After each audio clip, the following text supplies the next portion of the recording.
call the meeting to order. This is meeting number 65 of the Standing Committee on International Trade.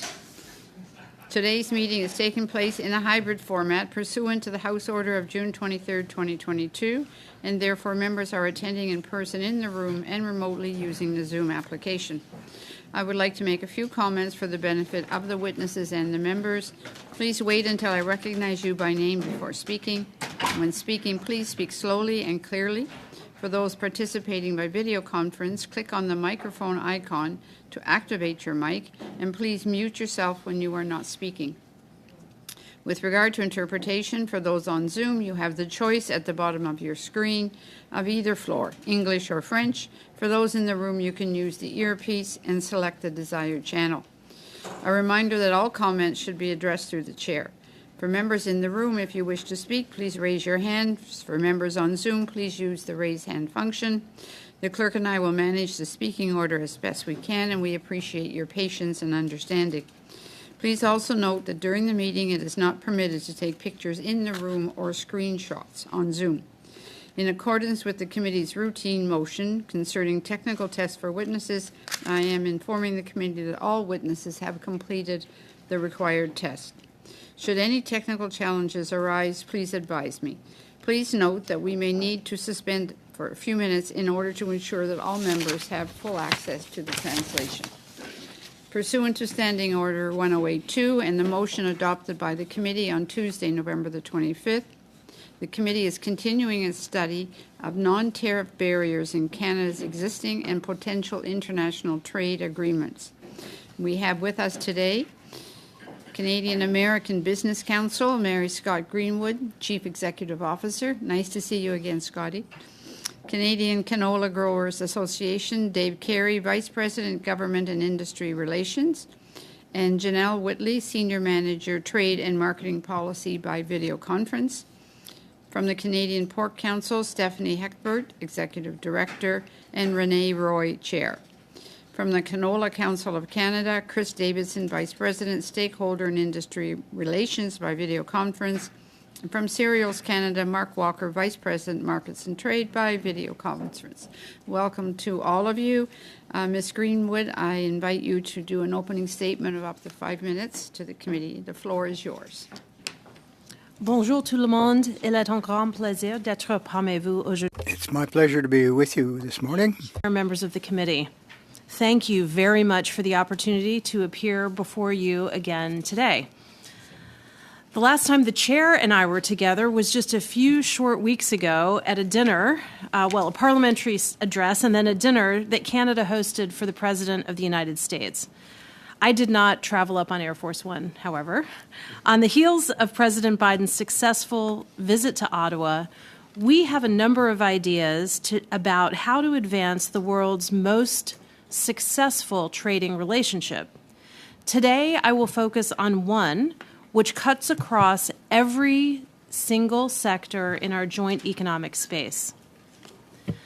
North Americans may not have heard of the Canada-U.S. Regulatory Cooperation Council, but whether you're a C-suite executive, a shareholder, a small business owner, or just doing some shopping, the RCC is working to tackle the red tape and regulatory burdens that often vex consumers and businesses alike, not to mention the regulators themselves.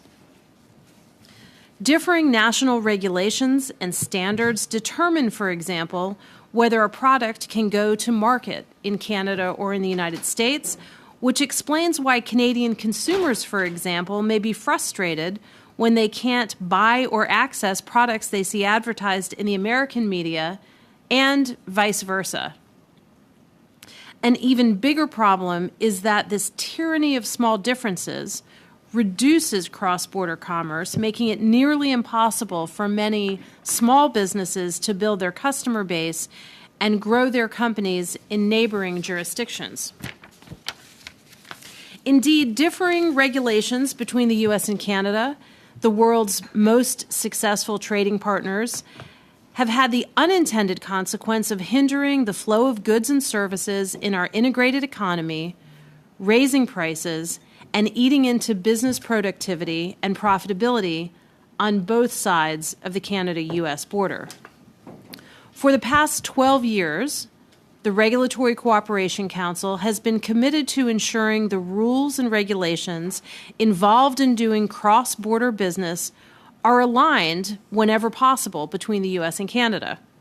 The Council also protects the health and safety of citizens and the environment on both sides of the border. In a period of economic volatility, supply chain challenges, and extreme climate change events, these are especially important responsibilities. Yet, they've been semi-neglected in recent years. The Canadian American Business Council successfully called for the creation of the RCC back in 2011. At our urging, the RCC was launched by President Barack Obama and Prime Minister Stephen Harper to great fanfare among businesses on both sides of the border. In its early years, the Canadian bureaucracy did most of the heavy lifting for the RCC, and that continues today, actually. First, via the Privy Council, then the Treasury Board Secretariat. In the United States, White House entities within the Office of Management and Budget, an entity called the Office of International Regulatory Affairs, OIRA, plays their role. And then came the Trump administration. To put it diplomatically, Canadian officials didn't find the Trump White House quite as easy to deal with, and long overdue efforts actually to renegotiate and modernize NAFTA, the North American Free Trade Agreement, now the USMCA or CUSMA, necessarily took center stage. Regulatory harmonization concurrently took a back seat, which is ironic because the small and medium-sized companies most plagued by regulatory hurdles are the very firms that the U.S., Mexico, and Canada want playing a greater role in North American trade under the USMCA. And so it's time to redouble our efforts. The timing, in fact, couldn't be more apt for a vow renewal, if you will, in harmonization relationship that's grown more vital in light of global circumstances. The current economic realities demand attention and action. The COVID-19 pandemic vividly illustrated the vulnerabilities of our supply chains. Regulatory obstacles pose even more headaches for those navigating tenuous supply chains. But the pandemic also showed us that we can work across borders to deploy personal protective equipment and life-saving vaccines. We must use what we've learned since March 2020 to help the North American economy rebound by tackling counterproductive regulatory redundancy. Doing so will boost efficiencies in cross-border trade, ease supply chain woes, while cutting costs both for governments and for businesses of all sizes, as well as everyday Canadians and Americans.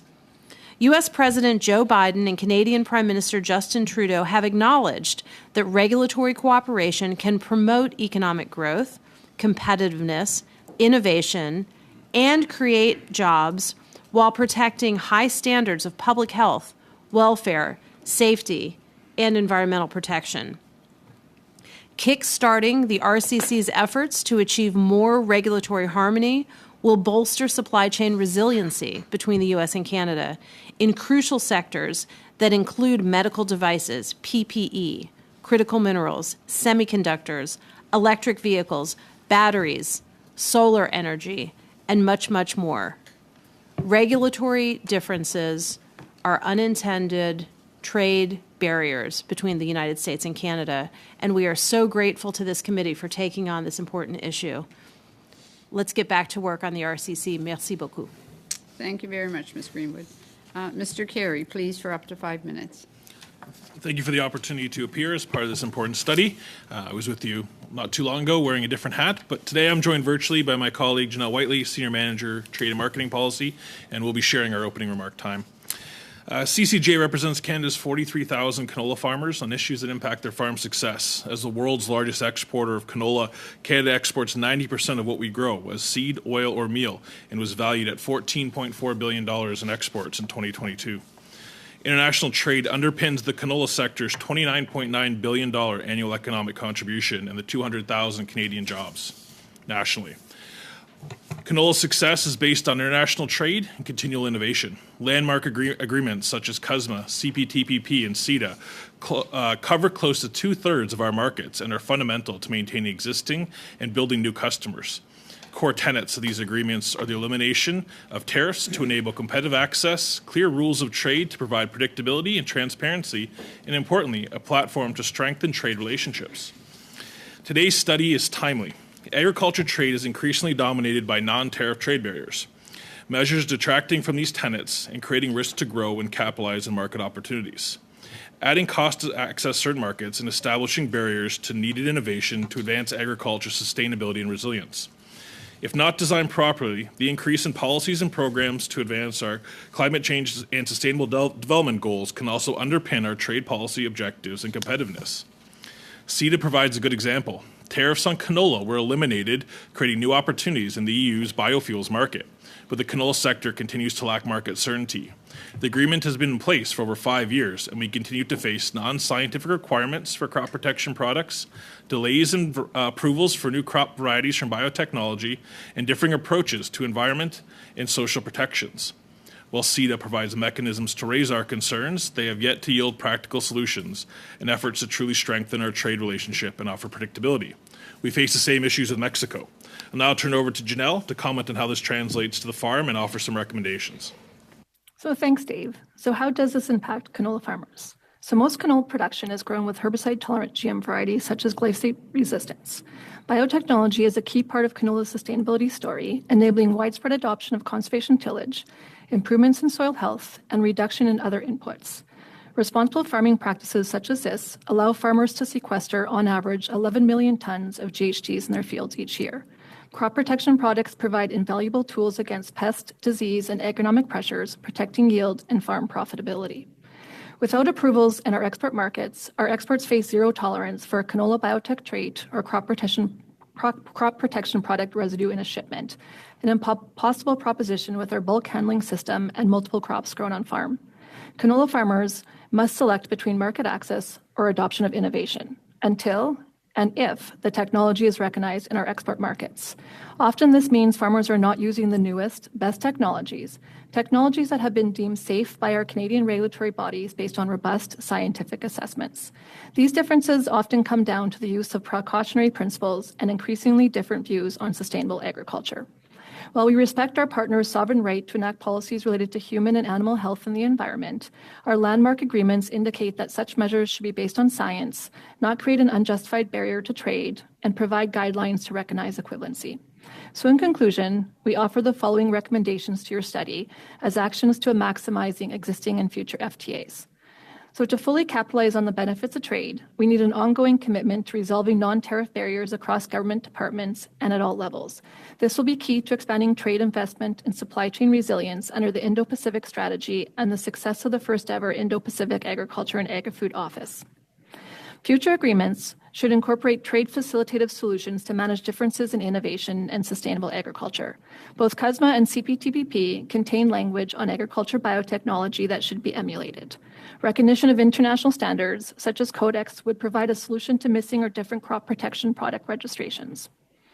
Once an FTA goes into effect, a strategy is required and dedicated resources are needed to ensure full implementation and compliance with the negotiated agreement and concessions, particularly in the areas of sanitary and phytosanitary measures and technical barriers to trade. So more largely, Canada needs an agriculture trade strategy to grow our agriculture and food exports, to leverage our existing FTAs, and to define a pathway to ensure Canada remains a leading provider of food, fiber, and fuel worldwide. Thank you. Thank you very much. Mr. Roy, for up to 5 minutes, please. Merci, Madame la Présidente. Merci de l'invitation. Thank you, Madam Chair, and thank you for the invitation, as well as the committee members for your work in this issue. My name is René Roy. I'm the chair of the Canadian Pork Council. I'm joined today by our Executive Director, Stephen Heckbert. The Canadian Pork Council represents almost 8,000 pork farmers in Canada. Our industry is responsible for about $5 billion in annual exports to more than 75 markets around the world. In fact, pork exports represent almost 1% of Canada's total exports. In short, we are free traders, and free trade is good for our business and our enterprises. So why are we here today, and why are we opposed to the UK's accession to the Trans-Pacific Partnership, TPP, under the terms we have negotiated? We're here today to stress about fairness, level playing fields that is based, unfortunately, rules-based, and unfortunately, we're not so sure our global trade partners respect us very much when it comes to non-tariff trade barriers.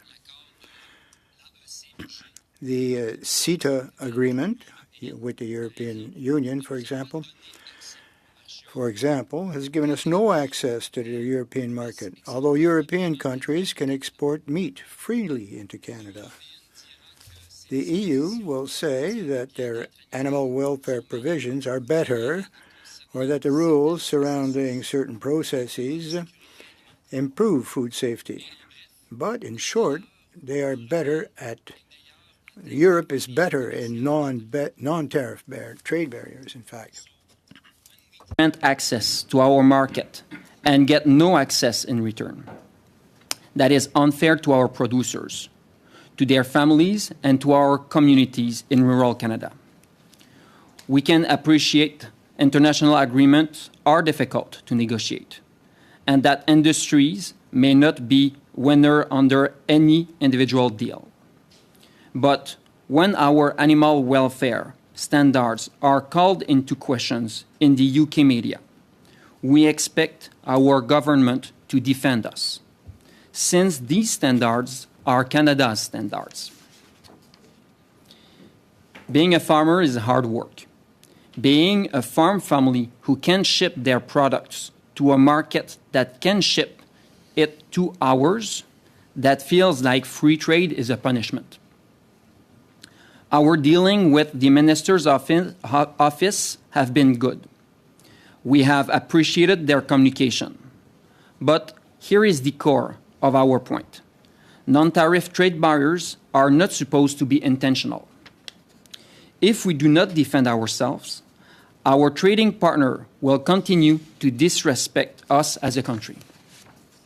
So, what are we asking for? When the United States imposed an unfair tariff on our steel industry, we responded with a targeted set of retaliatory tariffs, and it worked. Just reminding the countries who impose unfair rules on our export that we have some ideas of barriers we could use in response could help reduce these behaviors. As a country, we sometimes must be willing to raise the tone to be respected. We would also like to have international trade or Agriculture and Agri-Food Canada keeping a list of countries who have trade agreements with us. Yet, surprisingly, there are some few agricultural products that are imported. Les agriculteurs canadiens sont pour la plupart des participants. Canadian farmers are, for the most part, free traders and in favor of free trade. But we need these trade deals to be fair and equitable. Otherwise, we're being punished for wanting to sell our products and feed the world. Honourable members, we need your help to get these products into the world. We will work in cooperation with you in order to achieve this objective. Mr. Roy, on to Mr. Davidson for up to 5 minutes, please. Great. Chair Scurll, members of the committee, thank you for the opportunity to be with you today. The Canola Council of Canada encompasses all links in the canola value chain. Our members include canola growers, life science companies, exporters, processors, and others. With over 90% of Canadian canola exported to as many as 50 different markets, the canola industry depends on ambitious, fair, science, and rules-based trade. Historically, Canada has benefited from a business environment focused on globalization and multilateralism. Free trade agreements developed over past years have helped Canada become a leading agricultural exporter. However, some countries use protectionism as a way to promote security and access to critical goods and services. The effects of the global COVID-19 pandemic have certainly heightened protectionist policies as countries look to secure control of critical goods and also their food supplies. By way of example, I refer to a report commissioned by the Council together with Cereals Canada and Pulse Canada and referenced at this very committee in June 2022 during its study of trade opportunities in the Indo-Pacific. The report documented broad use of non-tariff barriers in the agricultural sector in Indo-Pacific countries, which it said was in part reflective of more sustained efforts towards greater self-sufficiency and local value-add opportunities, but which has been accompanied by protectionism and use of NTBs to modulate imports, even as free trade agreements transform the landscape. As international trade has increased, countries have become more concerned about protecting their domestic agriculture production. At the same time, consumers are concerned about practices in exporting countries they perceive are affecting food safety. As a result, governments are adopting measures designed to address food safety concerns and fears of constituents, some of which may not be grounded in science. Moving away from science-based measures generates greater trade unpredictability. Such sanitary and phytosanitary measures are intended to protect human, animal, and plant health and include import requirements around insects, foodborne pathogens, plant diseases, and weed seeds. Done properly, these measures are based on international standards or are scientifically justified. Such measures should also be the least trade restrictive possible. The number of SPS measures continues to expand as more countries, including many developing countries, adopt their own domestic regulatory systems. While in the past some countries may have recognized regulatory decisions from other jurisdictions, many now prefer to adopt their own measures. The result is a proliferation of SPS measures as well as an increase in misaligned requirements, all leading to a riskier trade environment. Access to innovation and technology, or lack thereof, represents another category of non-tariff barriers. While innovation and technology in areas such as biotechnology, gene editing, and crop protection keep moving forward at a rapid pace, globally, government regulations have become more fragmented and more complex. The growing divergence of regulations will only increase disparity in technology access and market advantage for competitors and create greater risks for agricultural trade. Current and recent examples that the Canadian canola industry has had to navigate in this regard include Mexico, which was recently the subject of technical consultations under the SPS chapter of CUSMA, and Pakistan, which took action last fall to halt the import of GM crops, reportedly as a result of domestic economic issues. The risks created by misaligned regulatory processes are pernicious when it comes to a globally traded commodity like canola. There's significant misalignment globally for traditional biotechnology traits, and many countries have yet to clarify the regulatory status of varieties developed using gene editing or other new breeding techniques. Finally, the environmentally sustainable practices used by Canadian canola farmers, which are world-leading in many regards, also represent another potential risk. This is based on the fact that not all markets measure agricultural sustainability with the same metrics, and there is risk that markets may be closed off if the practices of Canadian farmers are not recognized. In conclusion, let me say that Canada has traditionally been a vocal advocate for science-based decision-making, as evidenced in trade agreement negotiations and in statements made at international bodies. Maintaining this posture is critical to the continued market success of Canadian canola. Similarly, the canola industry consistently advocates for Canadian regulations to be grounded in science rather than politics. Exporting science-based policy ideals is critical to advancing market access opportunities for Canadian canola and indeed for all of Canadian agriculture and agri-food. Accordingly, as the committee continues its study on non-tariff barriers and as Canada continues to pursue trade agreements with several countries and markets at this time, we encourage actions that both promote and ensure science-based trade rules to provide a predictable trade environment without unnecessary restrictions, enable access to technology through science-based and predictable regulations and policies, both here in Canada and in export markets, and enable growth, increased value, and trade diversification through recognition of sustainability practices. Thank you again for your time today. Thank you very much, Mr. Davidson. On to Mr. Walker for up to 5 minutes. Madam Chair, members of the committee, thank you for having me here today. My name is Mark Walker. I'm the Vice President of Markets and Trade with Cereals Canada. Cereals Canada is the national industry association for wheat, durum, barley, and oats in Canada. We represent the full value chain from farmers to crop development companies, grain handlers, and exporters. Our members are focused on the benefits of export-led growth facilitated by access to diverse global markets. Canadian cereals are a staple food exported to every corner of the world and over 80 countries. In an average year, our sector contributes $68.8 billion to the Canadian economy, including more than 370,000 Canadian jobs. With Canadian wheat's global reach and long-standing place as a key agricultural export, we have witnessed the shift in trade barriers from tariff-based to non-tariff-based barriers, or NTBs, as the primary means of controlling imports. The most recent and impactful use of an NTB for wheat has been the use of sanitary and phytosanitary restrictions in Vietnam. Following the implementation of the CPTPP, Vietnam's regulator added creeping thistle to its list of prohibited pests and thereby restricted Canadian wheat imports due to these seeds being present in Canadian cargoes. Since the restriction of trade in 2019, Canadian wheat shipments have only been feasible in container quantities. Instead of increased market access, Canadian exporters have experienced increased logistics costs and regulatory uncertainty that saw Canadian wheat imports to Vietnam fall from 375,000 metric tons in 2019 to only 20,000 tons last year. We are currently working with the Government of Canada and Vietnamese stakeholders on a path forward to return to normalized trade and recognition of the safety and cleanliness of Canadian wheat exports. The cereal sector is also closely watching developments in Mexico, where presidential decrees have been issued that will prevent farmers there from having access to key seed and farm input technologies. Additionally, products produced using these technologies would be barred from entry. If these measures were to extend to Canadian cereals, it would have significant impacts both on Canadian industry as well as Mexican consumers. Industry and government can work together to support open, predictable, and sustainable trade. Cereals Canada has seen the benefits of industry-to-industry advocacy with international customers. In the Peruvian market, Canadian cereals faced import restrictions that were similar to those I've referenced in Vietnam. In 2019, Canadian industry, working with millers in Peru, as well as the Government of Canada, established a protocol that allows Canadian wheat to be imported with in-country control measures that satisfy Peruvian regulators. We applaud the government's ambitious work to grow our free trade agreements, or FTAs, with cereal importing countries. These agreements have worked to reduce cereal import tariffs in the relatively small number of markets where these tariffs still exist. Unfortunately, there have been instances where, despite an FTA, market access has not increased. In these cases, the use of non-tariff barriers frustrate the potential gain from an FTA.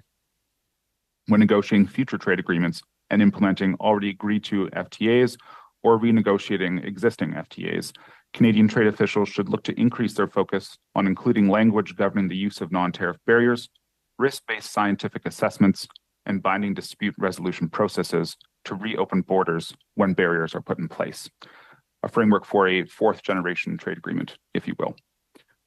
Government must continue to support harmonized standards and the use of science-based standards relating to maximum residue limits, or MRLs. The use of MRLs recognize that modern testing protocols can identify minute amounts of contaminants, making zero-tolerance policies untenable. Science-based MRLs, harmonized at levels consistent with international guidance such as Codex Alimentarius, provide transparent levels that protect consumers and support predictable, open trade. I would highlight that we applaud the announcement of the Indo-Pacific Agriculture and Agri-Food Office as part of the larger Indo-Pacific strategy. Government and industry partnerships are key to managing market access. Industry-to-industry advocacy is supported when government-to-government dialogue is happening at the same time. Sustained in-region relationships between Canadian regulators and their counterparts in export markets will build trust and lines of communication that can preempt the use of NTBs and help resolve regulatory misalignments when they occur. It will support ongoing engagement in the region and provide opportunities where industry and government can work together to achieve positive outcomes for Canada.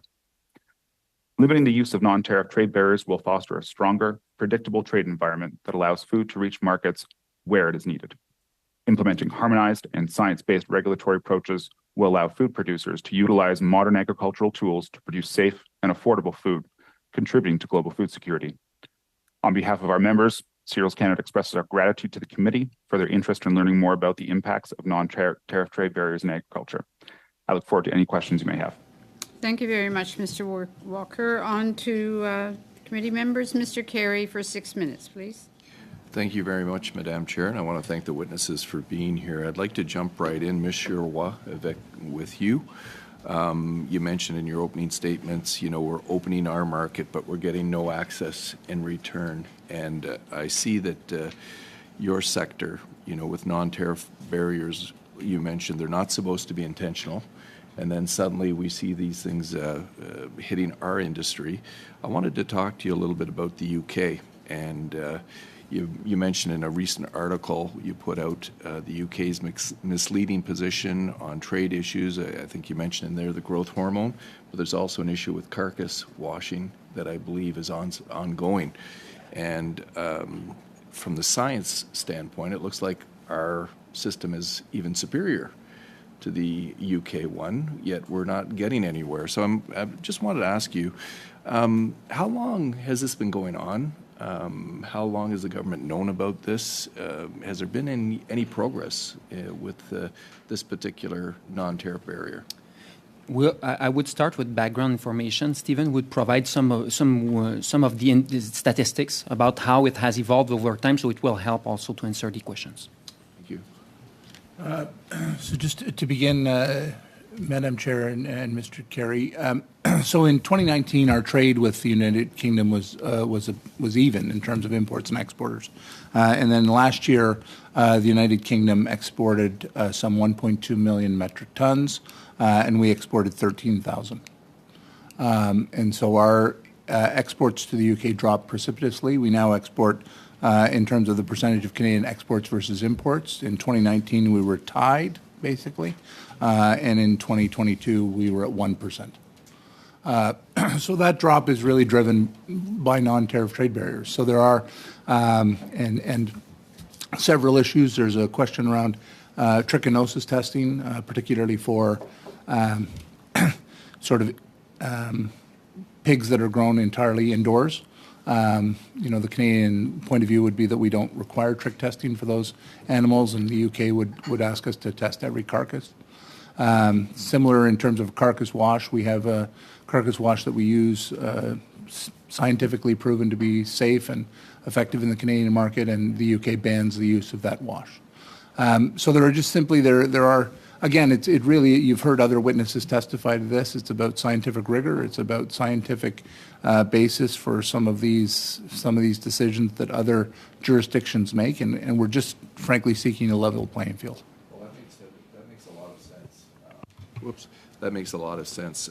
So basically, the government's known about it since 2019, and it's not getting any better. And my concern now is we have the UK bilateral, and then there's the CPTPP, with the UK moving into that. Do you think we should be looking at proactively kind of ridding these non-tariff barriers before we're opening up and moving into some of these newer trade agreements? Strategically, what's going on with the government right now in your viewpoint? All industry have their specificity, so it's important that everybody are aware of the specificity of our industry, so that people can do negotiation on our behalf properly. So we are in communication with the government currently, with the Office of the Minister, and it helps a lot to make sure that we bridge any information gaps that could be there. Above that, it will be important that through CTPP, CPTPP. Well, I've not invented this this one. It will be important that we do not go too quickly, because it will create some ground for new tariffs or non-tariff trade barriers. So it's important that we make sure that we clarify this one before we go forward. No, I agree 100%, and it seems when Canada goes into these trade agreements, we're like the Boy Scouts. We obey all the rules. But what I'm seeing now, and I'm really distressed, Olymel announced the closure of the Valley Junction plant, laying off 1,000 people. We're looking at inaction to resolve these trade barriers are really having an effect at home here. And we found out through COVID how important it is for us to have a supply chain, and look, we can't necessarily always depend on our trading partners. How much of an impact is this having on the ground here? Because this plant, 1,000 people laid off, they had $400 million in losses. This is starting to hit home, and we need to make sure that we're not going in the wrong direction. Can you let us know, are there any other plants right now that are having problems because of not not completing the negotiations to get rid of these non-tariff barriers? It's not the first plant that is closing because of this market situation. So yes, it's really concerning and it has effect on the ground. I just received a call before I arrived regarding producers in distress, because this will mean that producer will have to close down. So it's not just a matter of numbers. It's a matter also of people who are affected. If I may add also that these Very quickly, Mr. Roy. Then I will say quickly that it has major impact, and it has impact beyond Olymel. Thank you very much. On to Mr. Varani for 6 minutes, please. So thank you very much to all of the witnesses for being here. Merci beaucoup. I'm going to start with Mr. Walker and then invite maybe Mr. Davidson to jump in. Mr. Walker, you mentioned the Indo-Pacific strategy, and specifically you mentioned the office, which is the Indo-Pacific Agriculture and Agri-Food Office, and this is an office that's meant to be in situ, on location in Asia, dealing with sort of things such as SPS irritants as they're arising, sort of trying to head them off before they become sort of proper issues where cargoes are being prevented from being delivered, et cetera, et cetera. Can you comment a bit about how you see that office operating and how it will be useful in terms of addressing these irritants that are arising more and more often? So first, and then maybe Mr. Davison. Thank you for the question. So as my colleague, Mr. Davison, mentioned, Cereals Canada, along with Pulse Canada and Canola Council, did commission a report that we spoke to last year at this committee regarding the IPAO. What we know is that sustained in-region presence is very critically important, government-to-government engagement with officials that can fan out across the region as needed to help proactively address these SPS issues as they arise. In that area of the world, we know business often comes second, whereas relationships come first, which is a bit of a flip to what we have here in North America. So very supportive of the office, very pleased with the announcement, and really what we need is a sustained in-region presence. Thank you. Did you want to jump in on that? Yeah, happy to add to that. Got an echo there. Excuse me. I echo what Mr. Walker said. I think our report highlighted that very well. One of the things it did through a number of interviews with different stakeholders in the region was talk about current practices of not only Canada, but also what our competitors are doing in the region as well.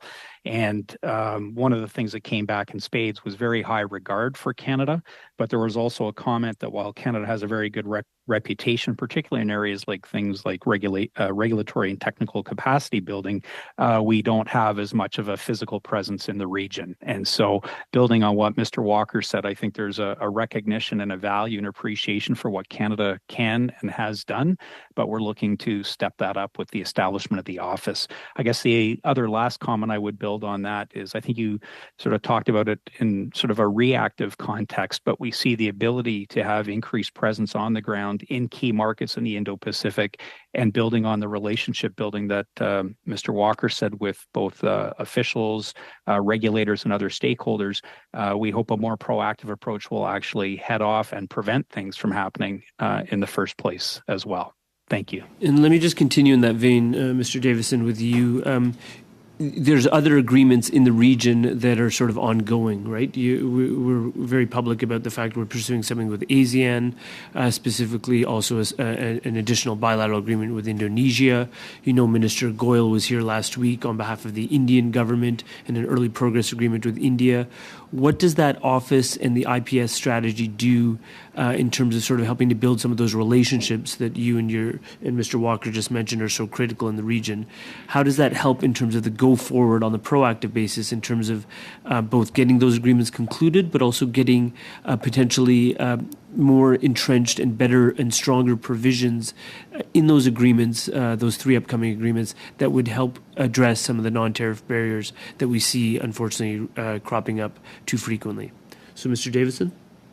Yeah, I think there's a couple of areas in that regard where it will be extremely helpful. One of the other things that is probably apparent to all of us, but was highlighted in the report we commissioned, is the intense competitiveness in the region. At any given time, we are competing with 70 other countries or markets that are looking to expand their opportunities in the Indo-Pacific. And so it's kind of, that expression, out of sight, out of mind. And so we need to increase our visibility to do that proactive work that you allude to. One of the other key areas that I think, and building on my previous comment, where I know we can make an even bigger difference going forward, is in that regulatory and technical capacity building. And this links back to comments made by a number of other folks over the last several minutes, where increasingly a number of markets, economies, and countries are developing and looking to implement their own national systems, but some will acknowledge that they don't have all of the existing technical capacity to do that, and are quite welcoming and looking to countries like Canada that has well-established capacity in that area. That is definitely one area that we see this office being able to help play a role in moving forward. If I could turn to Ms. Greenwood, you mentioned you just harking us back to the RCC and sort of you wanted to reinvigorate that. Can you tell us a bit about sort of in CUSMA, were some of the non-tariff barriers eliminated? So was there some success with CUSMA? But how specifically would you like to see us reinvigorate the RCC going forward? Thanks. Sure, thank you.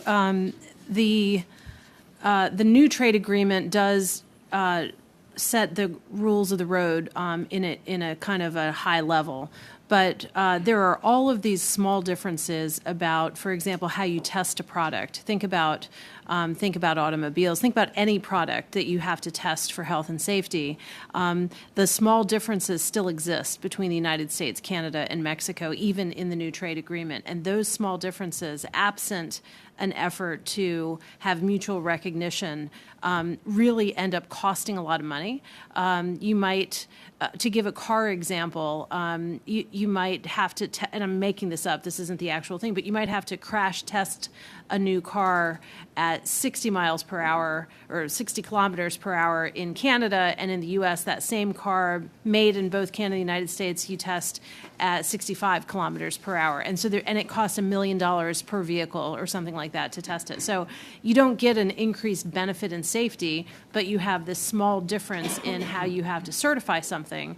And that could be electric wiring, that can be food, that can be medicines, et cetera, anything that's manufactured. So all of those differences potentially still exist. And companies just either choose not to go into another market, even if it's right next door, or they spend a lot of money trying to comply with small differences that don't enhance safety. So it's still there. Thank you very much, Ms. Thank Greenwood. On to Monsieur Garon. Welcome to the committee today. Merci beaucoup. Salutations aux membres du comité. Thank you very much. Congratulations to the committee and the witnesses that we have with us today. I have a question, first of all, with the Canadian Pork Council. During the negotiations of the CETA, Canada has some difficulty in dealing with non-tariff barriers as applied in Europe and the ramifications for export of pork. Canada isn't at its first negotiation of FTAs. How is it that Canada was unable to anticipate the impact of NTS on trade? And secondary question, are you aware that during the negotiations with the UK, we're going to repeat the same difficulties and we're dealing with the same fashion? I'll answer your second question first. Yes, we do see the risk currently with the UK negotiations. There is a risk. If we go too fast, we have a common interest in having the trade agreement, of course, with the Great Britain. But we see the risks because everything that's happening with the EU, if it's not done just right, the devil's always in the details. And if we haven't really integrated, I think we're going to run into a problem. Give you an idea of the scale. This year in the EU, we exported about 255 tons of pork since the beginning of the year, and only in 4 countries of the European countries, we've imported 8 million tons. So the disequilibrium is even higher. So we have to take a look at those details, that the government is aware and conscious of these non-tariff barriers that are being created, sometimes based on perception and not fact. Well, when we talk about free trade, we should hope that we attain free trade, not only in theory, on paper, but in fact. You spoke of being careful of little minor details.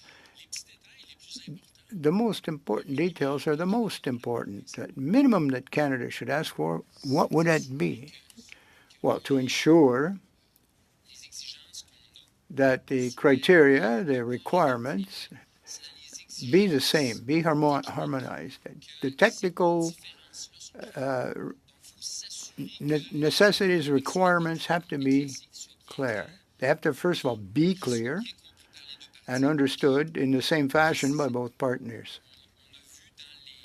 We've seen, in the case of the European Union, certain technical requirements were not clearly specified in detail. And so they say, well, if there's a limit, we don't necessarily accept it. We'll go by the text of the agreement. So our negotiators have to be very, very clear on what our technical requirements are in order to defend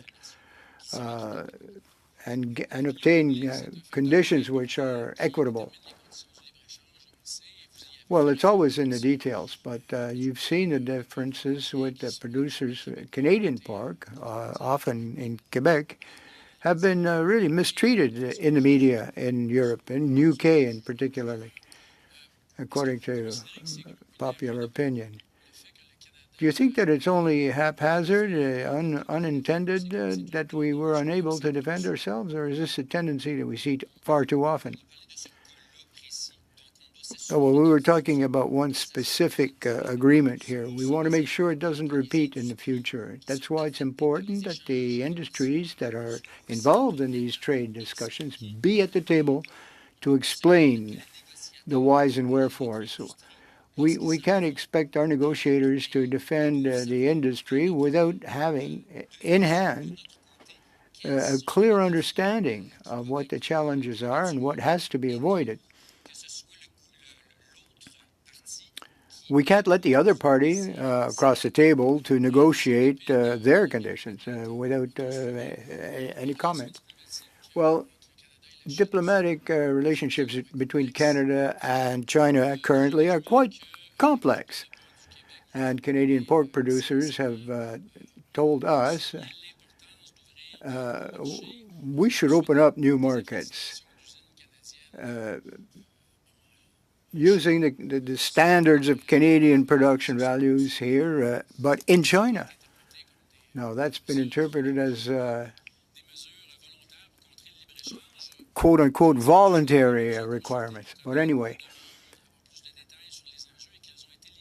what have you done to forcefully express your requirements? Because we support what you're doing.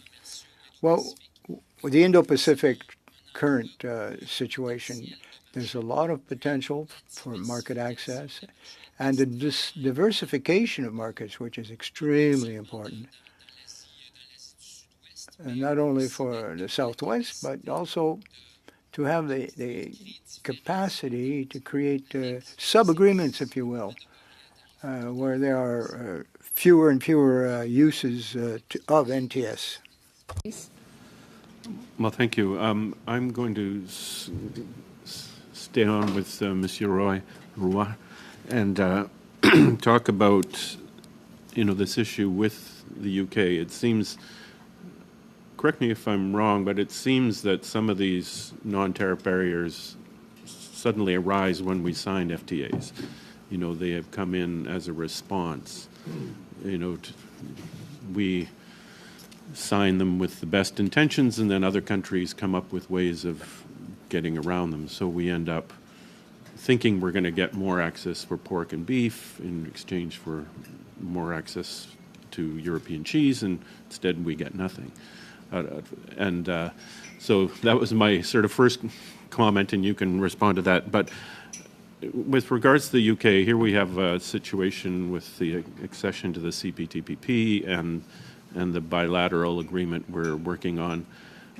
It's my understanding there's still an opportunity to sign a side letter with the UK about various aspects of what the CPTPP provides, and we can specify in there some of the issues we have. And I'm just wondering if you would comment on that opportunity and see if it would apply to some of your concerns.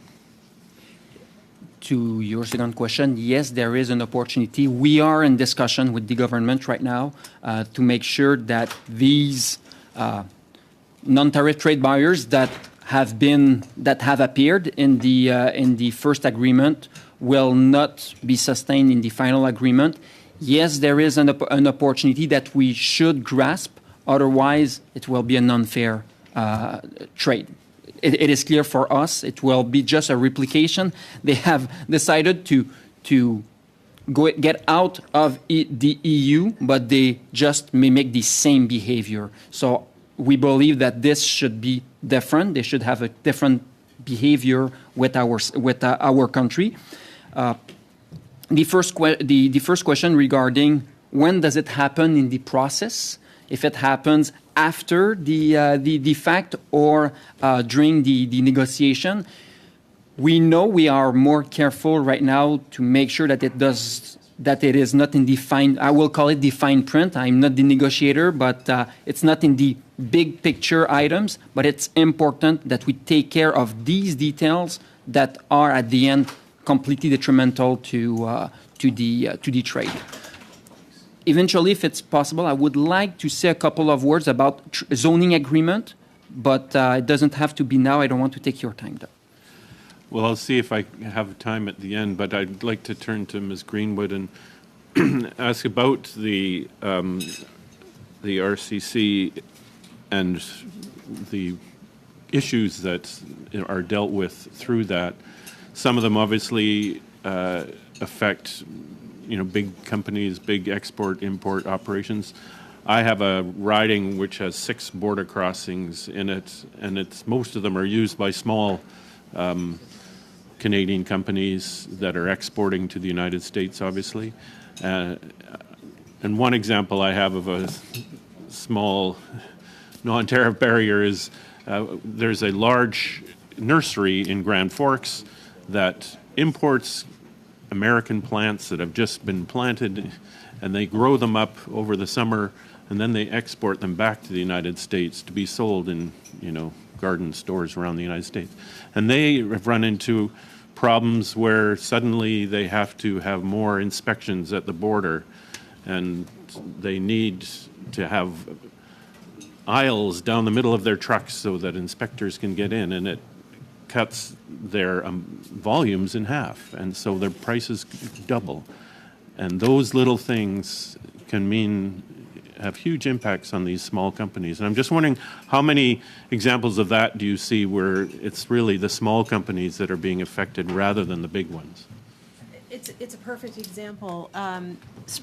Large companies have lots of people that can deal with any administrative burden that comes their way. They don't like it, but they have people to do it. Small companies don't. They don't have teams of analysts and lawyers and staffers who can figure out whatever the new regulation is. So there is a disproportionate impact on small and medium-sized companies and on entrepreneurs, actually, who are trying to do business cross-border.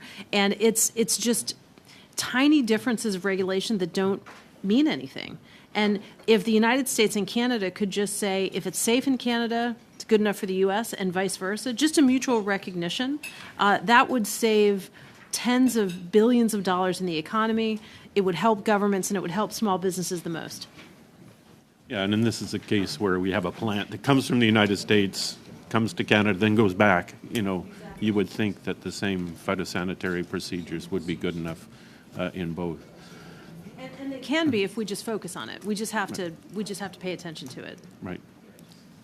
Sorry, 20 I'm seconds. out of time, so sorry. next time. Okay, thank you, Mr. Kennedy. For 5 minutes, please. Thank you, Chair, and thank you to the witnesses for appearing today. So it's disheartening to hear that although we've had CETA signed since 2016, that in 7 years, the government has been unable to address the harmonization of pork and beef specifications that's still impacting us. And similarly, I know beef farmers in my area are trying to ship to the US to get access to the South Korean market. And in both cases, since CUSMA was signed and the CPTPP in 2018, 5 years we've been without the government being able to do anything here. So my first question is for Ms. Greenwood. Are you aware that the government has raised to the RCC these issues of beef specification harmonization to get them addressed? So on the question of beef specifically, I don't know. There is a briefing next week, actually, with the Canadian Secretariat for the Regulatory Cooperation with their White House counterparts. There was a period of time where the White House didn't name a counterpart to the RCC, and that was a delay. So all the work was happening on the Canadian side, and on the U.S., nobody was home. That's different now, and so I think as soon as next week there will be a Canadian delegation coming down. I don't know specifically about beef, however. Thank you. And now I want to turn to canola. I'm extremely concerned about the risk to the canola business, which is so important. We know that in response to Meng Zhao's arrest, China banned canola for 3 years. And, we've been calling on the government to help with diversification into other markets. But again, in response to the foreign interference and the expulsion of a Chinese ambassador, I'm quite concerned. So I'd like to hear from our canola friends. What is the government doing to address this risk, to your knowledge? Yeah, I'll kick that off. Excuse me, I got a bit of an echo there. Let me just start by saying that China historically and today is a very important market for Canadian canola, largest vegetable oil consumer in the world. I would say recent indications, if you look at this crop year and in the past, we have a very strong trade relationship. We know they value our high quality canola, and obviously Canada is the largest producer of that in the world. And to your point, we were very pleased to have resumed full market access to China last year. And so our work is all about what do we need to do within our capacities to mitigate risk and to maintain open and predictable market access for canola moving forward.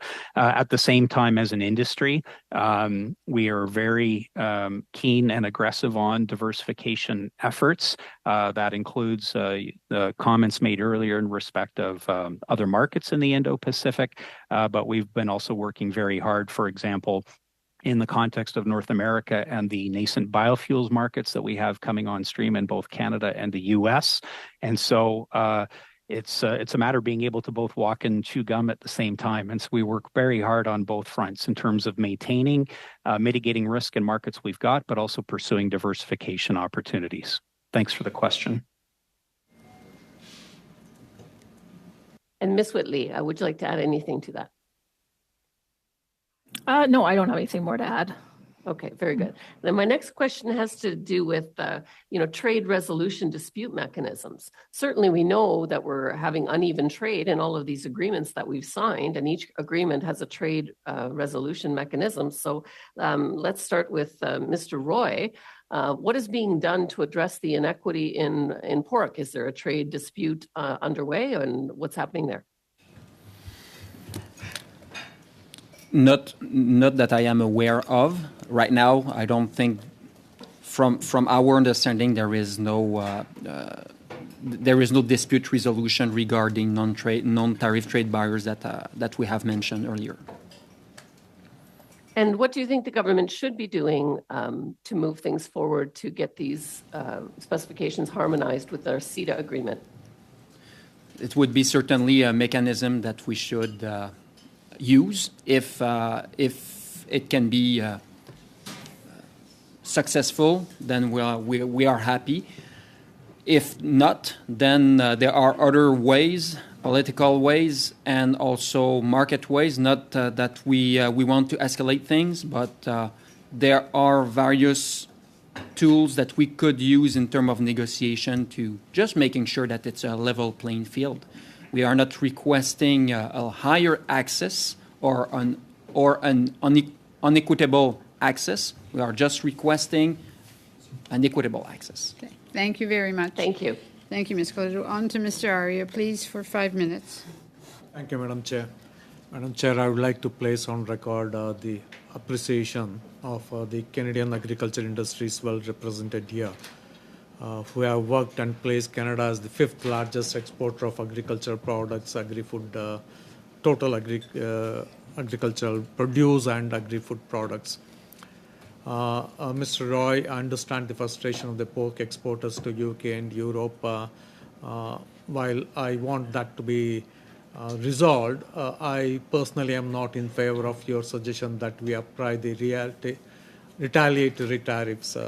Though it has worked, in my view, more often than not, it does not lead to easy solution. Mr. Greenwood, later if I got time, I'll come back to you on your opinion about Bill C-282, which in my opinion is a bad legislation for Canada as a country which promotes free trade. And I would like your opinion later if it affects Canada-US trade relations, especially in dispute resolution mechanisms, before CUSMA is up for renegotiation. But first, I would like to go to Dave, Mr. Walker, and Mr. Davison. I have understood the problems. You have explained the problems. I want to know if there is any shortcoming in the dispute resolution mechanisms that we have today, or anything that we can modify or tweak in the approach that the industry bodies and the government takes to address the non-tariff barriers that we have seen in different parts of the world. There's a number of different dispute resolution mechanisms.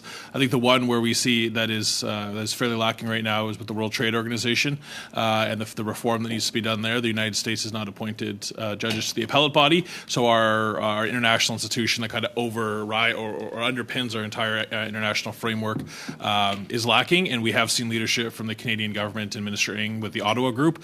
There are dispute resolution mechanisms under each of our major agreements, the CPTPP arguably being kind of the gold standard of that. There certainly are things that need to be done, and I think our hope with moves like the Indo-Pacific Agriculture and Agri-Food Office is that we're able to get ahead of these before they become trade irritants, because often they are technical barriers to trade, which we have world-class negotiators and trade commissioners, but often some of these new ones, as Mark and Chris Davison talked about, it's about helping establish that sort of path to figuring out a regulatory burden, a regulatory irritant at a technical level as opposed to at a more political or more strategic level. But I would defer to my colleagues, Chris and Mark. Yeah, maybe I'll just add one or two things to that. In addition to Dave's comments about the WTO and others, I think there are things that can be done in terms of our own monitoring and tracking once we have agreements in place. And I think we all have a role to play in that. Industry works very closely with government in that, but I think there are opportunities to potentially formalize that and institutionalize that a little bit more. So that'd be one thing. The other thing I would say is that the nature of certainly some of the NTBs that we face tend to be fairly technical. And so there's usually a significant investment upfront in terms of time and working with both stakeholders and government here domestically as well as internationally, wherever we may experience these particular issues. And I guess there are mechanisms in place through various trade agreements we have in place. I referenced the example of a recent technical consultation with Mexico. And certainly we want to avail ourselves of all of those avenues before contemplating escalating something to a higher level. That's not something we take lightly. All of our sectors represented here have invested much time and effort to build up relationships in the export markets that we are shipping to. And so, you know, as a matter of course, our first stop is to work with entities and stakeholders domestically and in those markets to seek out a resolution. Where that can get more challenging sometimes is if you have measures that are adopted without prior notification, and that leaves little time for industry to either adapt if it's perceived as legitimate, or lacking clarity in terms of what the intended measure is about and what compliance may look like. So anything that we can do to alleviate that upfront would be seen as beneficial. Thank you. Mr. Walker, You have quickly. 20 seconds remaining.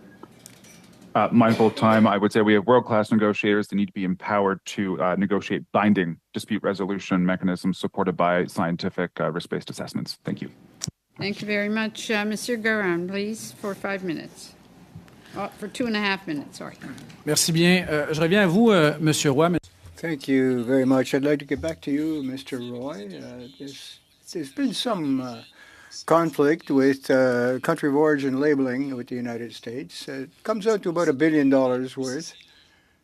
Is that unique, or do you have the same situation with pork producers with other countries? Yes, and it's a problem that may reoccur because we are hearing that this concept is kind of being applied more often now in the United States.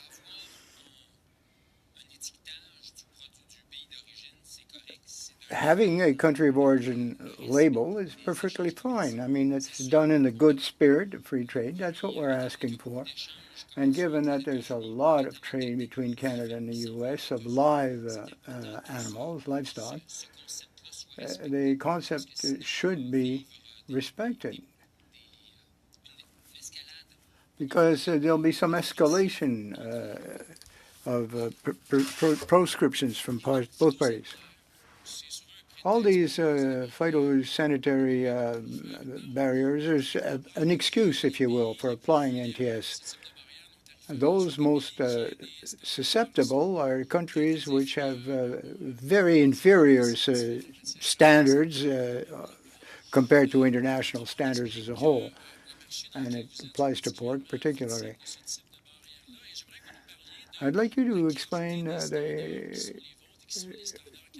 the quality of the standards that we have in Canada, which, of course, you apply. So why are we being victims to this? Well, we have a product that is recognized throughout the world for its quality. The safety and the non-contamination of any of our products. They're even accepted by Japan, which is a very, very meticulous on these food safety issues. We've signed a zoning agreement. We would like to see a bilateral agreement.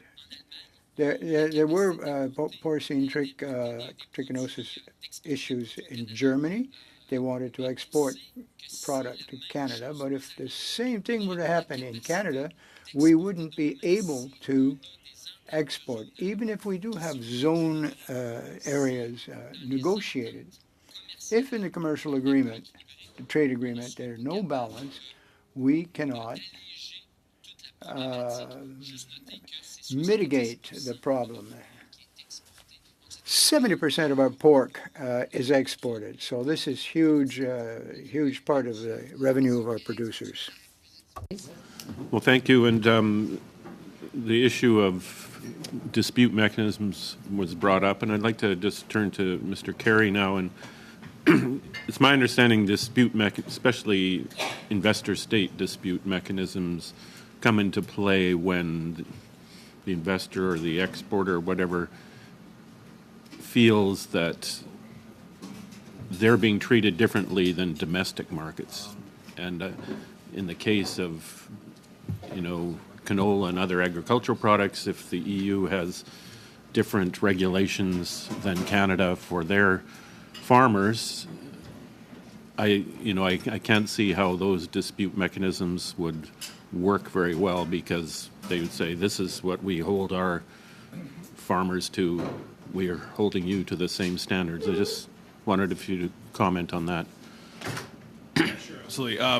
Yeah, I think as my colleague Chris Davison said, we're always hopeful to avoid ever getting to a dispute resolution, a formal process. It's time consuming. It does often lead to a deterioration in bilateral or multilateral relationships. That being said, the threat of it is an important part of a negotiation. And I think as we observe CETA, there's a lot to comment there from an agriculture perspective, certainly. One of the issues we still have with CETA is that a number of EU states have not ratified the agreement, and CETA is very politicized. So political discussions, which in a number of other trade deals will be dealt with without the politicians involved, everything is sort of politicized, the EU Commission. So that certainly is a concern. I think our particular concerns around the adjudication around biotechnology and crop protection products, where the European Union just takes a different view of science than the rest of the agriculture trading world, Canada, the United States, for example. I think we look to the CPTPP. It probably has the most robust sort of provisions for adjudication, whether it is science-based equivalency. It also spells out the path to resolve issues. And I think what my colleague Mark Walker indicated earlier is that sometimes it's not about signing the trade agreements, it's about making sure our trading partners follow through in the spirit of the agreements for which they've signed, which is why having trade dispute resolutions that have teeth, that the threat of them is real, is very important to avoiding ever using them. Right. So the important thing is to develop those relationships and keep those discussions going to make sure that it's clear what Canada expects. Absolutely. There's oftentimes in the canola sector specifically where there's portions of regulations that should be under CETA where it says the EU may and they interpret it as the EU shall. So they really take some liberties with some of the language choices there. And I think it really does, I think it's incumbent upon us as Canada, as a trading nation, to really focus on the implementation of trade deals. The U.S. Trade Representative, for example, has an entire team dedicated to the implementation of their trade agreements, for which Canada does not. Thank you very much. On to Ms. Rempo Gardner for 5 minutes, please. Thank you, Chair. And I'll direct my questions to Ms. Greenwood. And maybe take the conversation in a slightly different turn. There's been a lot of conversation lately around the government's Artificial Intelligence and Data Act, and a lot of stuff in the news about how various players in the space are interacting with the Canadian market right now. So recent news out of Google, they said that they're not allowing their big large language model chatbot Bard to enter the Canadian market due to regulatory uncertainty. Are you hearing anything from your broader community and stakeholder group about concerns regarding either the lack of transparency or lack of ability for industry to participate in the regulatory process around artificial intelligence, as well as the fact that the artificial intelligence regulatory process in Canada is very opaque and lengthy in terms of how ADA is currently structured? And if you are hearing that, how do you potentially see this emerging as a very significant non-tariff trade barrier for both Canada and the United States? Thank you very much for the observation, the question. I would answer by saying this. In the run-up to President Biden's visit to Canada, we saw parliamentary committees, I don't think this one, but other parliamentary committees singling out large American technology firms and also large American, or I could say large foreign innovative pharmaceutical firms for various levels of scrutiny and for various questions.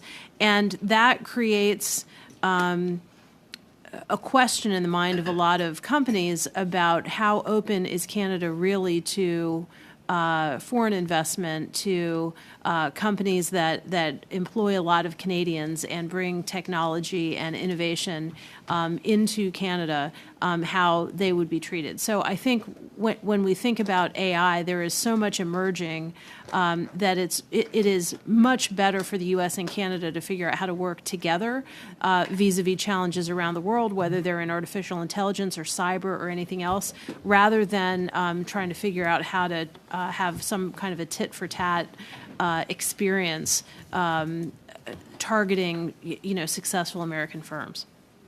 So I will say it is Parliament's right to, scrutinize companies. I think that's important to to put on the record. But I do agree with the sentiment that something as important as an emerging field to the Canadian and American economies as artificial intelligence, that there should be some sort of collaboration on the regulatory process. Some experts have been suggesting that a global regulatory body, perhaps not regulatory per se, but more of like a standards council that looks something like the Civil Aviation Administration, would be a more productive way to approach regulations regarding AI. Is this something that you are hearing from support from your stakeholder group? And if so, what are you hearing? So I'm not sure about a global regulatory body on AI. What I will say, with a great deal of respect to friends and colleagues in government, is moving at the pace of government is not anywhere close to fast enough for what's happening in any emerging technology. So I think it's important really for the private sector and the public sector to collaborate together and to trust each other enough to work on cyber issues, on AI issues, on nanotechnology, and on all these things, because we can learn from each other. And our observation in the Regulatory Cooperation Council, for example, and we've shared this directly with the secretariats in the White House and the Treasury Board, is what tends to happen is there will be a call for consultation where you can email in your thoughts, and then the governments go away and by themselves try to sort out the solutions. And that's the kind of thing that doesn't really work. Sorry to interrupt. I just have a few seconds left, and I'd like to get a recommendation on the record from you, particular to this, specific to this field. So are you suggesting that in terms of ensuring that there aren't non-tariff trade barriers that come into play with AI, that the Canadian government take a collaborative approach with the American government and industry in public in order to ensure nimbleness in the regulatory process as well as transparency? Yes. Doesn't have to be in public, but yes, public-private collaboration across the Canada-U.S. border would be ideal.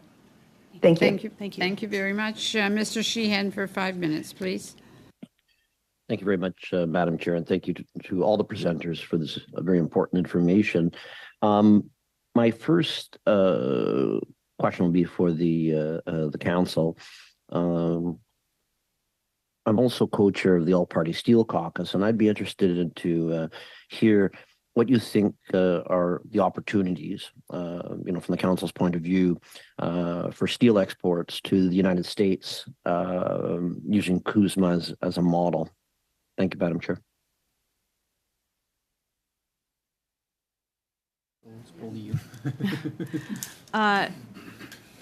The U.S. needs Canadian steel. The U.S. needs Canadian aluminum. And I think there are large opportunities for us to collaborate together on that. And because Canada has clean, green, renewable hydropower, particularly in Quebec and British Columbia, there are all sorts of opportunities for steel and aluminum in the U.S. marketplace. And I think Canada should lean into that. Yeah, thank you very much. And at Sault Ste. Marie, we're in the process of changing from a coal process to an electric arc process, which is like taking 1 million cars off the road. And it's really anchoring Algoma Steel into the community for generations to come. And I really appreciated that as well. The other thing, too, as well is, the reason why the steel plant is where it is because of hydroelectricity. And I'd like, the point that you highlighted in that. So hopefully, we can continue to work forward. Now, you had mentioned in your speech, you talked about a few things, including about how you can get some things in Canada and how you can get some things in the United States. So Sault Ste. Marie is also a border town, so I know that full well. I went to university in Michigan, and the students would be asking me for various things like Smarties. I didn't know that at the time, that you can't get them in the United States.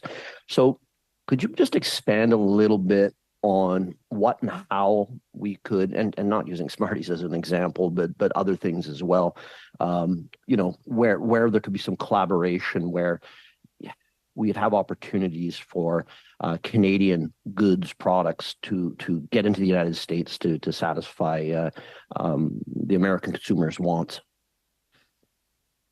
Well, Smarties are delicious, first of all. Steel and aluminum, the thing about them is they're infinitely recyclable. You can recycle them forever and ever, over and over again. And so for Canada and the United States, a huge opportunity is really in recycling. And that's not only in the metals business, but also in things like lithium that are used in electric vehicle batteries. So the more Canada can become a global leader in the circular economy, in recycling critical minerals and rare earths. Canada has the engineering capacity. It has incredible standards on regulations and safety and environment. And Canada should absolutely displace, in my opinion, every other country on the world, both on processing of these things and also on recycling. I think that's a huge opportunity. And there's money from the United States government, historic amount of investment in things like recycling of critical minerals and rare earths if Canada wishes to avail itself of it. Sault Ste. Marie is a perfect location to give an example of that. That's just an excellent recommendation, and because the process of going from the coke ovens to electric arc is they need a lot of recycled materials. So thank you very much for that recommendation that will hopefully make it into our report. To the canola growers, Mr. Carey with a Y. I'm also co-chair of Canada, Japan, and Japan loves a number of agricultural products, including canola, as you're well aware. And Canada, and I'm glad they are, is going into value added, in particular in the West, I believe in Saskatchewan and some other areas, with crushers for canola, because the Japanese like to buy raw canola, crush it over there, and then put it into bottles. It's all over the place. Just as we're doing this right thing and moving to value added with canola, have you had any feedback from the Japanese, any concerns that could result in any non-tariff barriers related to canola or other agricultural products that you're aware of? Yeah, I think the Japanese are watching closely the investments in the crush plants that you alluded to in Saskatchewan. We have a long-standing relationship with the Japanese, very stable, important market. The Japanese are certainly interested in importing raw seed, and I think Canada, even with our crush plants coming online, the market will dictate where that commodity grows, and there will be more of it value-added, creating value-added jobs here. But we do have a strong relationship with the Japanese. I see the chair has her light on. Otherwise, I'd ask my colleague Chris Davidson to go further. But yeah, it's a fine line to walk, certainly with our traditional export markets as we look to get more into value added. But I feel there'll always be a market for the export of raw seed as well. Thank you very much. Excellent. Mr. Seaback, please, for 5 minutes. Thank you very much, Madam Chair. So I missed your introductory statements. I was in speaking on a bill, Bill 282 on supply management, but I do want to talk about to the Canadian Pork Council about the non-tariff barriers going on within CETA. So it seems to me we talk about robust dispute resolution mechanisms.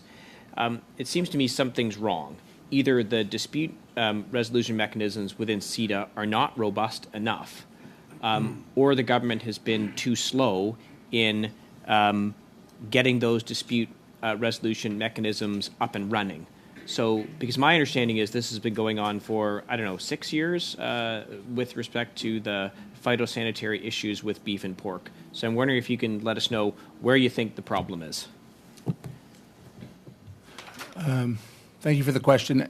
Part of our challenge is that there's no one surprised when the European Union has non-tariff trade barriers, and yet they're not supposed to be intentional.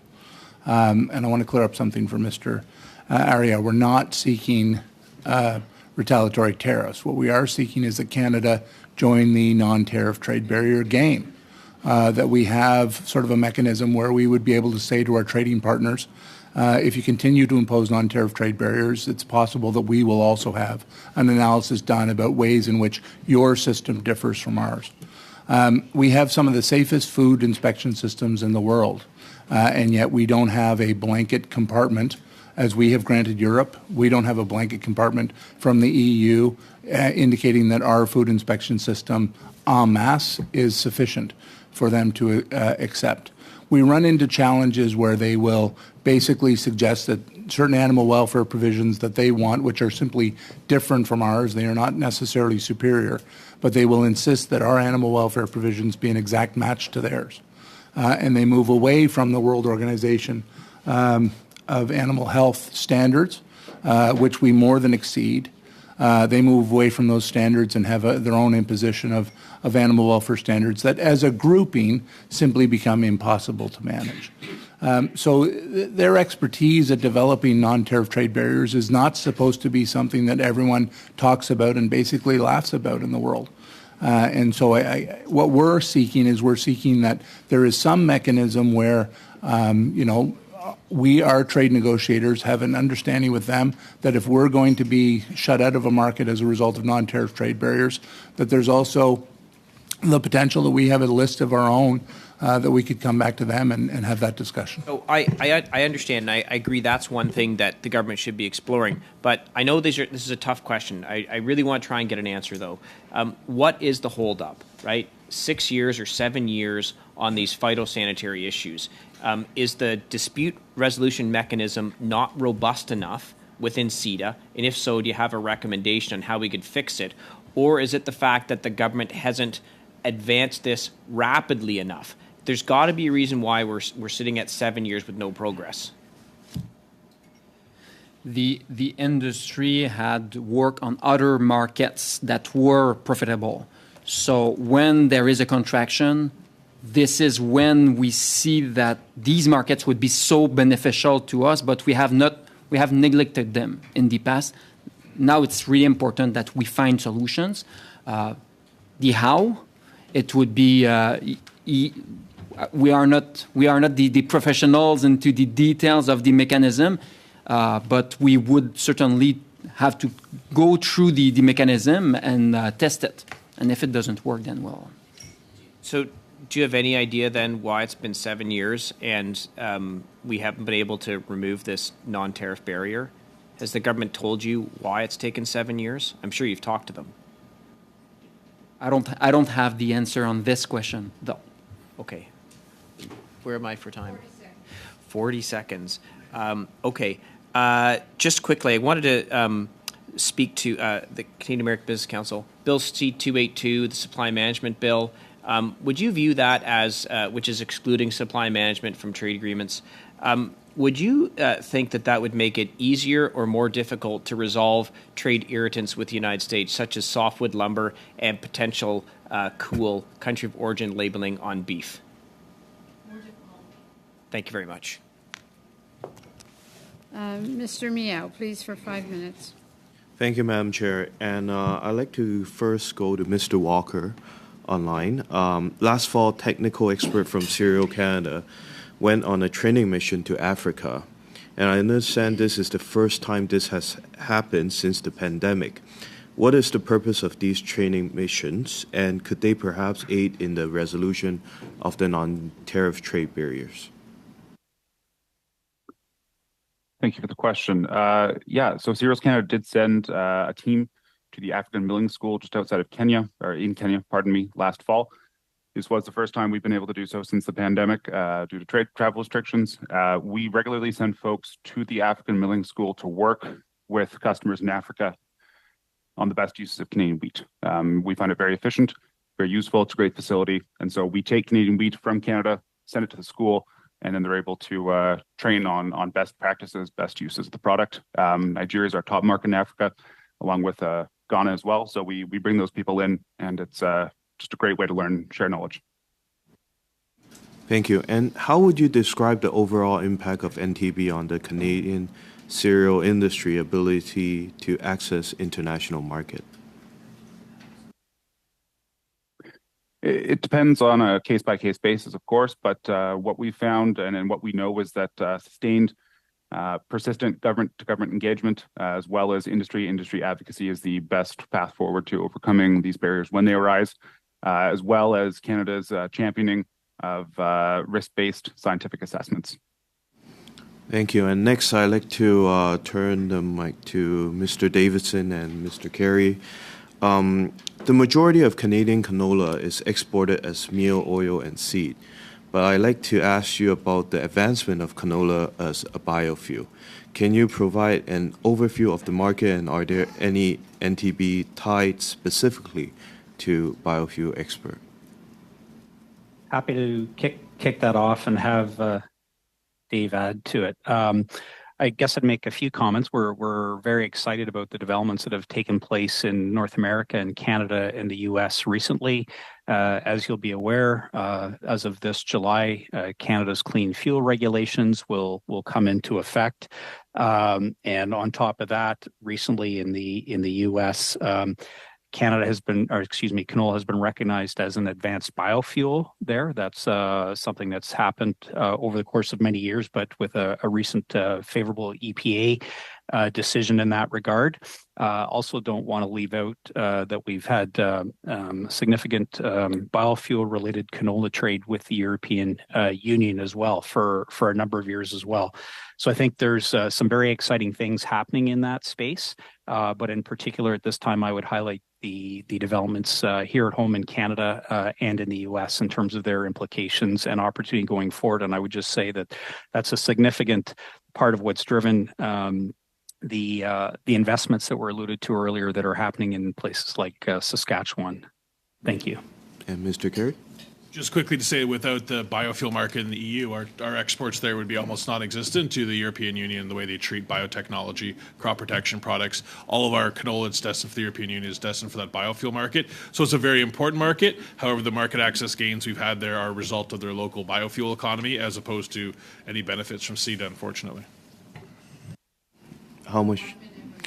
And to follow up with that, how do intellectual property rights such as patent or trademarks affect the export of Canadian canola technology or innovation due to NTBs? Mr. Carey? Yeah, so it really depends on what you're exporting it for. If you export canola as a seed for crushing, it can be used in any way that jurisdiction views it as appropriate. There are intellectual property attached to the creation of that seed variety, and that is often patented. Our non-tariff trade barriers aren't so much an intellectual property in canola. They are more on asynchronous approvals of GM events or genetically modified events, or on the use of modern crop protection products. But my colleague Chris Davison might want to weigh in. And Mr. Davison? Yep. Yeah, I agree with that assessment 100%. A lot of NTBs are things that people often don't see or hear about. It could be a departure from international standards. It could be increased processing times. It could be stepped up inspections where they're not warranted. All of these things, so a lot of them are procedural based or other factors that are not visible to most people most of the time. But to Dave's point, while there are some that are tied to intellectual property, I would say the vast majority are not. Thank you. Thank you very much. Monsieur Gagnon, please, for 2.5 minutes. Merci beaucoup. J'aurais une question pour... Thank you. I have a question for Ms. Greenwood. Canada is currently discussing in negotiations with India to develop free trade agreements. Amnesty International has appeared before the committee and deplored the non-respect of human rights by President Modi. They also discussed the same situation as to human rights in the Philippines, in Malaysia, and elsewhere, whether it's import, export, palm oil, for example. Would you agree that the application of non-tariff barriers for products that have been produced in unfair conditions is adequate?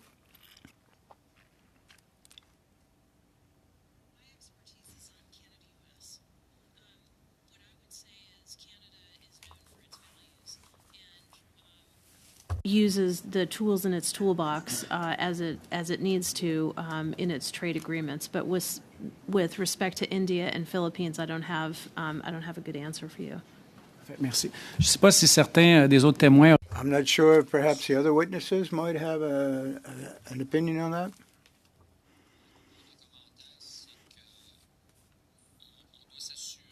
Well, I believe that we should ensure that when products are imported by Canada, that they respect certain standards, non-tariff barriers, if intentional, are basically illegal, and they will affect our industry here. there should be standards set out in our free trade agreements. That's at the time, that's when we should impose those standards, human rights or other, and also quality standards, so we don't get substandard products here or illicitly produced. 5 minutes, please. Well, thank you, and I'm going to turn to Ms. Greenwood just to follow up on Ms. Rimble-Garner's line of questioning on, big data companies, AI, et cetera. First, I would just make the comment that some of those hard questions being asked of the big digital companies was around getting them to pay for content, pay their taxes, just like we ask Canadian companies. And so it was more on that fairness aspect. But that aside, just this idea of the fact that we have to move faster than the speed of government here. We have Bill C-27 that probably won't get to committee before the fall, so that's going to be moving slowly. And we have a subject like AI, which is happening very, very quickly, a lot faster than people imagine probably, and yet will transform our world. And I'm just wondering, how do we do that faster than the speed of government and do it with care that it deserves? Thank you very much for the question, and I'm all for hard questions. By the way, I wasn't worried about hard questions. It's anyway, we can get into that. I think the U.S. Defense Department is pretty good at collaborating with the private sector on certain new innovative technologies. I also think that NASA and the Canadian Space Agency are good examples of how the government and the private sector can come together on future cutting-edge industrial developments, and I think the real key here is for that public-private collaboration, to have conversations where we're not in our separate corners, but we actually talk with each other. The U.S. Department of Energy is another area where there is a fair amount of public-private collaboration. So I think there are ways to do it, but you have to have the will to do it in the first instance. And just the concerns that people have around privacy, data protection, et cetera, would they feel comfortable, cooperating with the U.S. Department of Defense, for instance, or these are the questions I have. Well, privacy is incredibly important. A brief answer, Ms. Greenwood. Privacy is incredibly important. You've got to figure out how to protect it, and a lot of private sector companies have figured that out. So, the bells are ringing for a vote. Do we have unanimous consent to continue on our agenda till 1 o'clock? All right. Okay, Mr. Martel for 5 minutes, please. Oui. Merci, Madame Chair. Alors, Thank you, Chair. My question is for Ms. Greenwood. I know she likes complex questions, so. There's an article in CBC, Radio-Canada, on the Stellantis Corporation,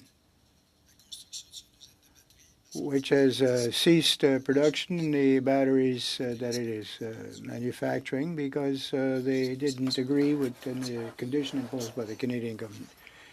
Elsewhere, the project is going ahead for critical minerals. What's your view on that, please?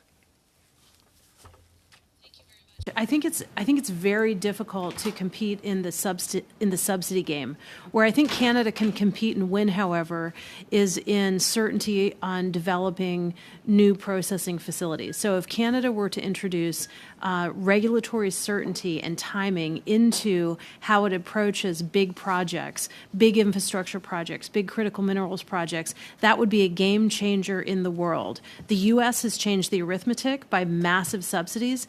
Canada could change the rest of the equation if it would maintain its high standards, but put some certainty into if a company meets those standards, and not just standards for the environment and labor, but also with Indigenous collaboration.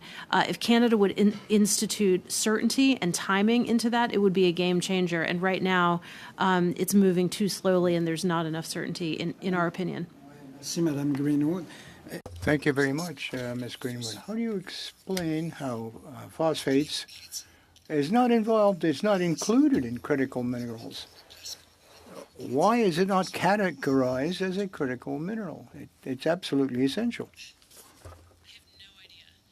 The list between Canada and the United States isn't the same. The U.S. doesn't recognize copper as a critical mineral either. So there are a lot of things that people think should be on the list. I don't have a good answer for you though. I'm sorry. Well,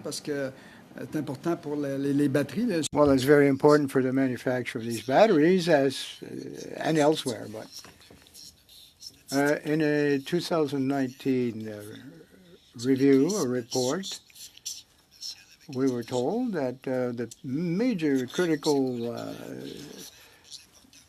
issue between Canada and the United States are these non-tariff barriers.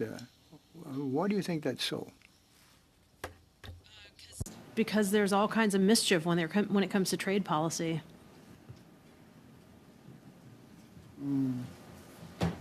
Les secteurs de produits les plus affectés? And which are the sectors or products that are most seriously affected by these non-tariff barriers? There are a lot of sectors that are affected, but agriculture, as you've seen from the testimony today, you haven't heard from the Prince Edward Island potato growers, but we could have a whole long discussion about what the U.S. did to exclude PEI potatoes from the market. I was involved in that with a different hat on. But agriculture in particular, and it's not just the U.S., as you've heard, it's around the world. It's important to tackle those. Très intéressant, merci. Very interesting. Thank you very much. Annie, please. Ms. Greenwood, I'll start with you, but feel free to jump in. This is my second tour, and I've been listening. And I guess some of us are having some reflections on sort of where we are, but also why we are where we are at this juncture in time. And you just mentioned, Ms. Greenwood, about this issue about agricultural exports. And we are a trading nation, as many people have pointed out. We are an agricultural exporter. We feed a large part of the planet. But the food crisis around the planet has become only more acute in the last 18 months, given Russia's illegal invasion of Ukraine. To the step back observer, one would think, okay, well, that's in that context, you would probably think there'd be less barriers to getting our cereals, we heard from Mr. Walker, to markets around the planet. And yet we're still seeing so many SPS measures. So how do we square those two? Like, is it just bad faith or mischief, as you just put it down to? Like, how do we understand why it's happening, particularly why it's happening now when there's so much global food insecurity? There's a lot of competition around the world. There's a lot of mischief. I think the idea that Canada could get tough, could focus on some of these non-tariff barriers and be prepared to really fight for Canadian industry, I think is a key takeaway here. We saw it, when Canada perceived a near-death experience during the previous U.S. administration with Donald Trump's tariffs on steel and aluminum, Canada put up its dukes, right, and really engaged in a very serious conversation with the United States. That doesn't happen every single day in every single market. And you got to be careful about how you do that and when you do that. But I think getting tough is something that on behalf of Canadian industry that Canada from time to time will need to do. Okay, and then let me turn to you, Mr. Heckberg, because you mentioned in response to what Mr. Arya had said that it's not about tit for tat and it's not about retaliatory tariffs, but it might be about sort of still staying in the same vein of if a non-tariff, if an NTB is imposed upon us, then perhaps raising the specter of an NTB. So can you elaborate on that? And I appreciate what you're saying, Ms. Greenwood, because the list is long. I remember Mary Ng and Chrystia Freeland also pushing back hard on Build Back Better and the EV tax credit issue, and that was with success. But Mr. Heckberg, explain to us what you're talking about if you're not talking about a retaliatory tariff. So at this moment, I think it would surprise the world if we had a list of possible non-tariff trade barriers that we would share with our partners. And I think if we come up with a list of things that we would say to the UK, for example, or to Europe and say, actually, it turns out we have a whole bunch of things that we also think you need to improve on. And just the notion that we would enter into the discussion so that we could be a little bit tougher and maybe come in a little bit firmer and have a point of view that would say to some of our trading partners, we know you have non-tariff trade barriers. That's what they are. They're not a surprise to us. They are, in fact, intentional. And so we intend to have a similar list where we would go back to you and say, if you continue to increase and block our products, just know that we have similar mechanisms that we have under consideration. And it would simply level the dialogue so that no one would be surprised to see that Canada also could enter into those discussions. Okay, and can I bring Mr. Carey into the discussion, because you mentioned, I don't know, about 20, 30 minutes ago, the work that Minister Ing's doing with WTO reform in the Ottawa Group. And it seems to me that if there is perhaps a shorter, medium-term response, which is what Mr. Heckbert is suggesting, that the long-term response it cries out for some sort of international harmonization. All of you guys talk about science. Like, we like science. I believe in science-based policy. It's a good sort of concept. But where do we go in terms of broader sort of medium and long-term solutions? And is sort of that Ottawa Group type leadership needed in other fora, because that's restricted to the WTO? And is there a venue there for some sort of science-based approach and harmonization of standards, particularly when you get down to SPS and how it affects agriculture? Thanks for the question. Maybe ask my colleague Janelle, who does a lot of work with international institutions, to provide her perspective. Janelle? Yeah, and thanks for the question. And I think there's a few things Dave mentioned: modernization at the WTO and getting the dispute settlement body back in, the appellate body back working appropriately. But there's also other series of modernization around the agreement on agriculture. We have an agreement on SPS measures that's currently in place that, countries are looking at how it could be better applied and how it could be used, in terms of where we are today in agriculture. So there are some avenues at that level. The SPS agreement actually does have language that commits to science, that does commit countries to put in measures in a way that does not block trade and to adhere to international standards such as Codex. So there are languages that exist in our international agreements. I think more, largely, I think there's a lot of work to do with our allies internationally to uphold like a global framework for clear and open trade. I think we've seen, with the pandemic, the legal war in the Ukraine, there's been some erosions of this, international framework, and anything that we can do internationally to maintain it and to promote it will have value long term. So, and again, with that, I think Canada's always been a leader at Codex and a leader in international standards, and I think that creates a framework that we could use, so we do not have to deal with a patchwork of standards. If we had one, that would help pivot between markets and would help reduce some of the market risks that we've been talking about today. Okay, thank you very much. I want to thank all of the witnesses very much. To the committee members, we were scheduled to go in camera for a few minutes. I want to suggest we don't take the time to do the switch, that we just stay in public session, but I will suspend for 1 minute for our witnesses to be able to leave. So thank you all very, very much for all the information.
Everyone has a copy of the proposals for our trip to Washington. I think the clerk has done an excellent job. If you want to speak to it briefly, if there's any additions or changes. Sure. So in terms of changes since this was sent around, we have had a confirmation from the Office of the U.S. Trade Representative, and we will be going to their offices. So the plan right now is to have meetings with stakeholders at the embassy from 3 till 4:30, then head over there, and then start the meeting with the USTR at the Office of the USTR at 5 o'clock. We're also potentially looking into a working dinner on the evening of May 23rd, that's a Tuesday, with the Canada Institute at the Wilson Centre. So that would be potentially at our hotel. And I think Ms. Greenwood, in her significant role, if she wasn't on our list somehow, but if it was able to find some time to include on our list, it would be valuable if it's possible. Anything else on that? On Thursday, we will have, the meeting on Thursday will be with Global Affairs and the other officials so that we have a full formal briefing on Thursday. I mean, this Thursday. This coming Thursday. So this coming Thursday's meeting, May the 18th, will be a pre-travel briefing with Global Affairs, Canada, and a final review of our itinerary. Okay, yes, Marie? So thank you to the whole team that's putting everything together. Just first of all, I noted. I'm glad that we're actually going to the office of the USTR because it seemed to me in the earliest draft that for the section at 3 p.m. onwards on the Tuesday, only the Alliance for Automotive Innovation was confirmed. So I want to know if you could just update us on the National Association of Home Builders, because we've all agreed that that's a really important one, and just put out there that if others can't come to the embassy, if we can go to them, please make that offer, because I think they're important enough that I'm sure all of us would be willing to go to them. And then on the last piece, I would just say on the Wednesday, if we could just make sure we're getting sort of a bipartisan balance. So I say that because right now it's roughly balanced. It's sort of 4 from one party and 3 from another, but just making sure we've got a bipartisan balance. And secondly, can you update us about senators? Because I think every single person that we're meeting with is a member of the U.S. House of Representatives. So did any senators come through? Because I thought the Senate was sitting that week. It is not. Okay. There you go. So the Senate is not sitting, so we have received word that we could potentially meet with staff of senators, but no senators are available. Yeah, I think it was pretty clear that the committee wanted to meet with elected officials from the beginning, which is what the clerk has been trying to do. So it will be a work in progress, so you will continue to get updates. And if anything raises a big red flag or a concern, please let me know, and we can make any adjustments that we need to. All right? So anything else on the travel? I'm not seeing anything. So Thursday, of course, we're doing the pre-travel, and next Monday, May the 29th, we will begin the study of a draft report on the Canadian mining firms abroad. So that's what we'll be doing when we come back from the break week. Okay? All right. I'm not seeing any other concerns. Meeting adjourned. Mr. Cannings? I'm sorry, Mr. Cannings? Just a question about Thursday's meeting. I'm on a plane. I assume the meeting would be here or some similar, and so my replacement. Yeah, it'll be our regular Thursday meeting. Right, okay. Okay, thank you. Okay, meeting adjourned.